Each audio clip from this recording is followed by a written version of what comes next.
Hi there, and welcome to Oaklandside 510. I'm Tasneem Raja, Editor-in-Chief of the Oaklandside, Oakland's independent, nonprofit newsroom. This week, Oakland is mourning a legend. John Beam, Laney College's beloved athletic director and football coach, was shot and killed on Thursday morning in the school's field house. I will talk with Oaklandside reporters Azucena Recia and Rosalind Romero about Beam's extraordinary legacy, the circumstances of his death, and what we know about the suspect who's been arrested. Then I'm going to catch you up on some other stories the Oaklandside reported this week. There was a student walkout at Skyline High School after last week's on-campus shooting.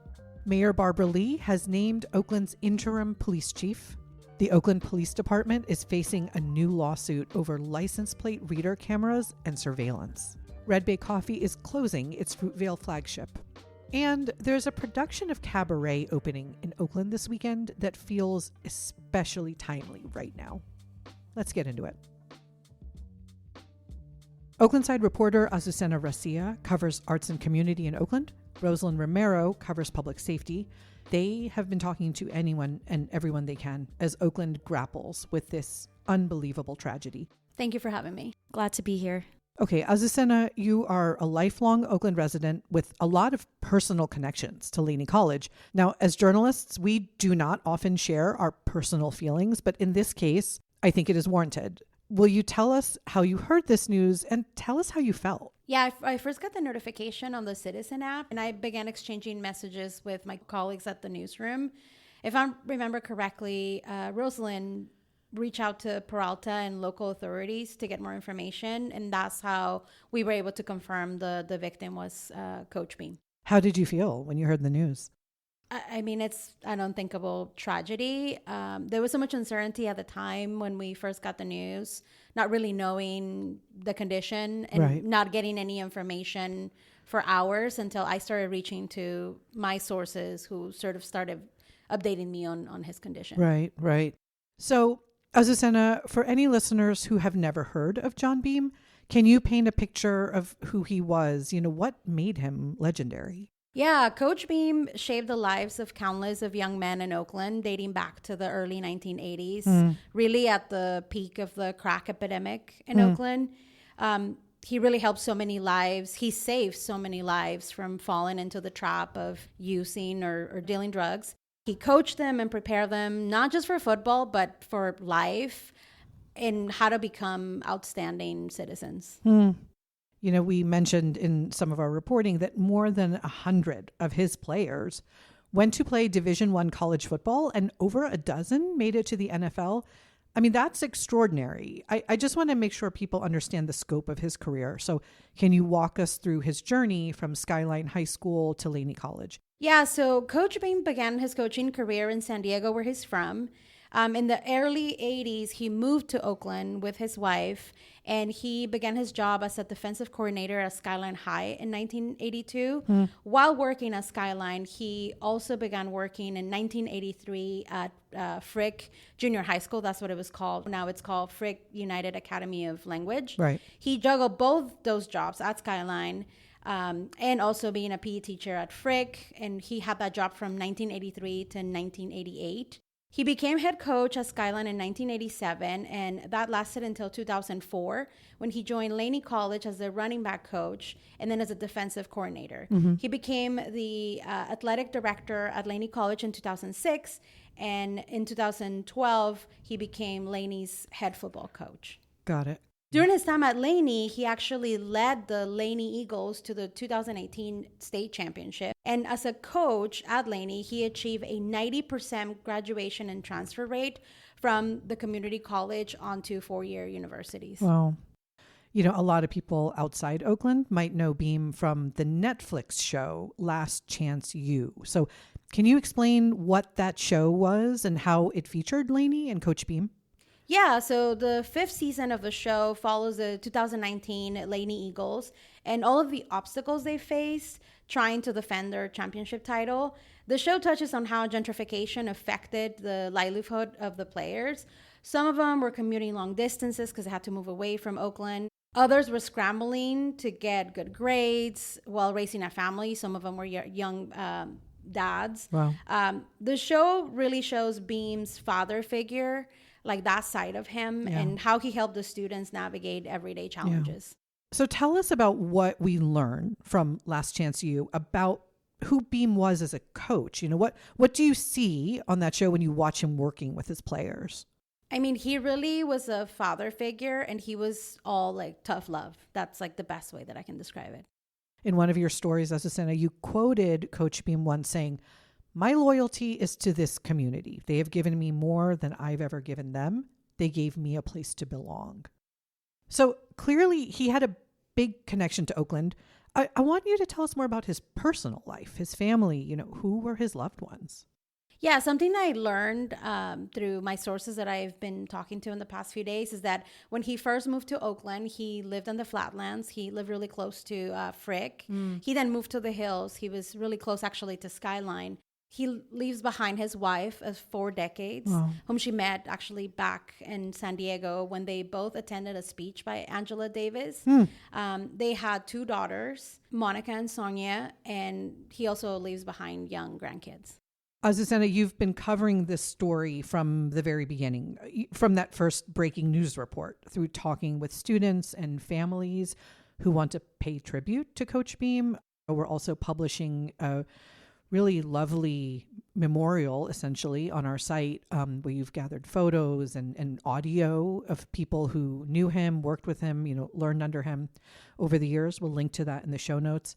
Just before we let you go, what is something about John Beam's life and legacy that you think people should remember? Yeah, over the past few days, I've spoken to over 24 people, really a tiny fraction of the lives that Coach Beam touched and influenced. Some of the messages that have resonated the most with me is not only how he dedicated his life to saving Oakland youth, but how his selfless work went way beyond football. Coach Beam was really preparing all these young men for life, to be kind-hearted people, to be the type of people to always help one another, to hold Oakland in high regard, no matter where they went. Coach Beam kept in touch with all of them, basically with everyone that he ever coached or mentor. Most of the people that I spoke with had just talked to him like days before his tragic passing. He was always checking on his people no matter what. Azucena, I know you've got to get back to your reporting, so we're going to let you go at this point. Yeah, thank you, Tasneem, so much for having me. Okay, Rosalind, I want to turn to you. You have been covering the shooting and the suspect. So the shooting happened on a Thursday morning at the Laney Fieldhouse, the day after there'd been a shooting at Skyline High School, where Beam used to coach. And there were actually Skyline students on campus at Laney when this happened. Can you just walk us through what happened that day? That's right. So shortly before noon on Thursday, November 13th, Oakland Police Department officials say that an unknown man went to the Laney College Fieldhouse and shot and killed John Beam. From there, the suspect fled the scene on foot and launched a manhunt that lasted through the rest of the day. The shooting was treated by Oakland police as an active shooter. And so Oakland police said they responded as such. They put the campus on lockdown. Yeah. And like you mentioned, there were several Skyline High School students, as well as other high school students within the Oakland Unified School District, who were on campus that day for a college and career exploration day. Wow. So that was also, of course, very traumatic for those students. But classes at Laney were canceled for the rest of the day, and classes resumed the next day. But as the manhunt went along, police say that they used surveillance footage from the incident as well as cameras from AC Transit to find and identify the suspect, who was identified as Cedric Irving Jr., Right. a 27-year-old man who has been living in Oakland. So tell us more about Cedric Irving Jr. What do we know about him? We don't know a lot. So some media reports have said that he was unhoused for quite some time and was staying at the Eastmont Town Center, that mall in East Oakland. We also know that at the time of the shooting, he was not enrolled at Laney College as a student. So it's unclear how exactly Cedric was affiliated, or any, if there was any affiliation between him and Coach Beam. Cedric graduated from Skyline High School, but it was after Coach Beam had left Skyline to coach for Laney College. Got it. Right now, he is currently being held at Santa Rita Jail. Yeah. Do we know anything about what might have led to this shooting, or, what Cedric Irving Jr.'s life was like leading up to the shooting? What has his family said? So his father and his brother spoke very briefly with NBC Bay Area last week on Friday when police identified Cedric as the suspect. Yeah. So both his father and his brother have been in shock. I have reached out to them, but they haven't been responding, understandably so. They're probably going through a lot. But what we do know is that Cedric's brother, his name is Samuel Irving, he said that he hadn't been in contact with his brother for at least 5 months. We don't know a lot about what led up to the shooting or what may have led up to the shooting, but there have been some reports from other media outlets that he has been pretty distant, and that there appeared to be a change over the past few months. So it sounds like we don't know if Beam had any kind of prior relationship with Cedric Irving, but I have seen some reports that the defendant may have thought that Beam was using witchcraft on him. Rosalind, what does that mean? So what we've heard from the East Bay Times and the San Francisco Chronicle is that during the police interview, Cedric Irving had actually told officers that he believed Coach Beam had been using witchcraft on him, and that he also confessed, allegedly, that he had a gun and that the gun was in his bag, and that gun in his bag was used to shoot and kill Coach Beam. So this is all according to Oakland police. And so I asked the Alameda County District Attorney Ursula Jones Dixon earlier this week at a press conference if she knew about Cedric Irving's mental health. And the DA was, she declined to comment on his mental health. Yeah. However, the public defender for Alameda County, Brendan Woods, did put out a statement on Tuesday saying that what Cedric was telling police officers may suggest that mental health will play a significant role in this case. Do we know anything more about the weapon? So police allege that during the interview, Cedric Irving confessed that the gun belonged to him. And when police looked up who owns the gun, it was actually legally registered under Cedric's name. Rosalind, what are you going to be reporting on next? I'm hoping to learn more about who Cedric Irving is.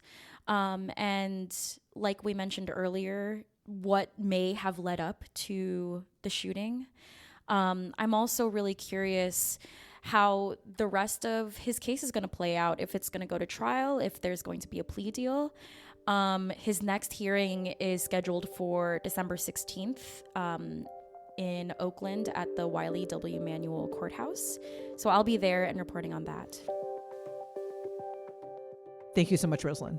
Thank you, Tasneem.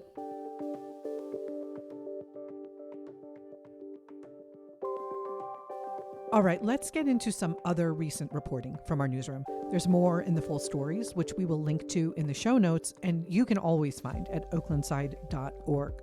Sign up for our daily newsletter if you want to get this reporting in your inbox. Okay, we're going to start with some new details on last week's shooting at Skyline High School. So you may have heard that a 15-year-old student was shot on campus on Wednesday. 2 suspects have been arrested and charged in the shooting, and police revealed at a press conference that both suspects were armed, that both of their weapons were so-called ghost guns. So ghost guns are untraceable firearms that are assembled through kits or unfinished components. They have become a growing concern in Oakland and across the country. The good news is that the injured student is recovering and is in good spirits. Police responded within 2 minutes and provided life-saving medical assistance. But this was the 3rd lockdown at Skyline this year alone. Students made their frustration clear on Monday when hundreds of them staged a walkout to protest what they called unsafe conditions and a lack of student protection. Skyline's principal has called a town meeting for later this week to address concerns from students, parents, and staff. Okay, speaking of public safety, Mayor Barbara Lee has announced who will serve as Oakland's interim police chief after Floyd Mitchell leaves the department in early December. So, Assistant Chief James Beer is going to step up to lead OPD for now. He's been with the department for over 2 decades. Mayor Lee also announced the creation of a new city position, the Constitutional Policing Administrator. That role is going to be held by Michelle Phillips, who previously served as Oakland's Inspector General for its police commission. So what does that mean? Phillips is going to work closely with police leadership on oversight issues, policy development, internal audits, and resource allocation. So these are all critical areas as Oakland tries to achieve compliance with the federal consent decree.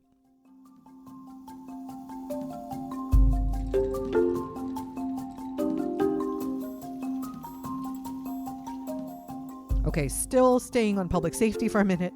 Oakland police are facing a new lawsuit over their automated license plate reader cameras. The lawsuit was filed by Secure Justice. That's a nonprofit led by Brian Hofer, who's been very involved in privacy debates in Oakland as a former member of Oakland's Privacy Advisory Commission. So Secure Justice claims that OPD has repeatedly broken the law by sharing sensitive surveillance data with federal authorities. This is actually the 2nd time that Secure Justice has sued the city over this issue. They settled the first lawsuit earlier this year, with OPD essentially agreeing to follow its own rules and state law. But Hofer says the department has not changed its behavior. And given the Trump administration's plans to use license plate reader data for mass deportations and other enforcement actions, this new lawsuit argues that the stakes are even higher now. The lawsuit was filed the same day that a city council committee is scheduled to consider awarding a $2.25 million contract to Flock Safety and potentially expanding the surveillance network to include private cameras.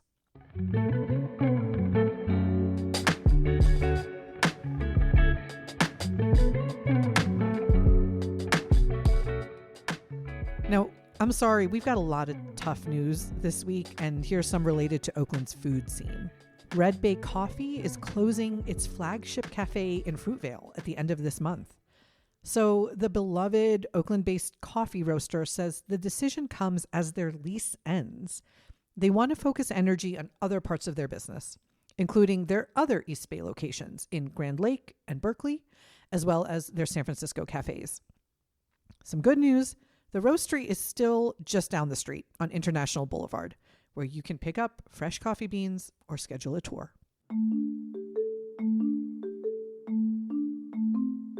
Okay, to wrap us up, here's something to look forward to. The Oakland Theater Project is closing out its 2025 season with a new production of Cabaret, the Tony Award-winning musical by Kander and Ebb. So, if you know Cabaret, you know it's set in Berlin in the early 1930s, right as the Nazis are coming to power.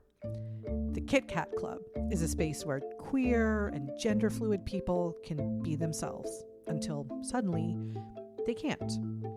The musical asks, what do you do when you see your freedoms being stripped away? Do you keep partying? Do you fight back? Do you flee? I don't need to spend a bunch of time here explaining to you why these are not abstract questions anymore. I just encourage you to check out this show. Rewatch the incredible 1972 film starring Liza Minnelli while you're at it. Okay. Oakland Theater Project production, directed and choreographed by the Bay Area's Erica Chong-Shook, and it opens this Sunday, November 23rd, at Flax Art and Design on Martin Luther King Jr. Way. By the way, if you still prefer masking, the Oakland Theater Project has designated the second Friday performance of each production run as a masked audience performance. Okay, that's it for headlines. We're going to link to all of this reporting in the show notes.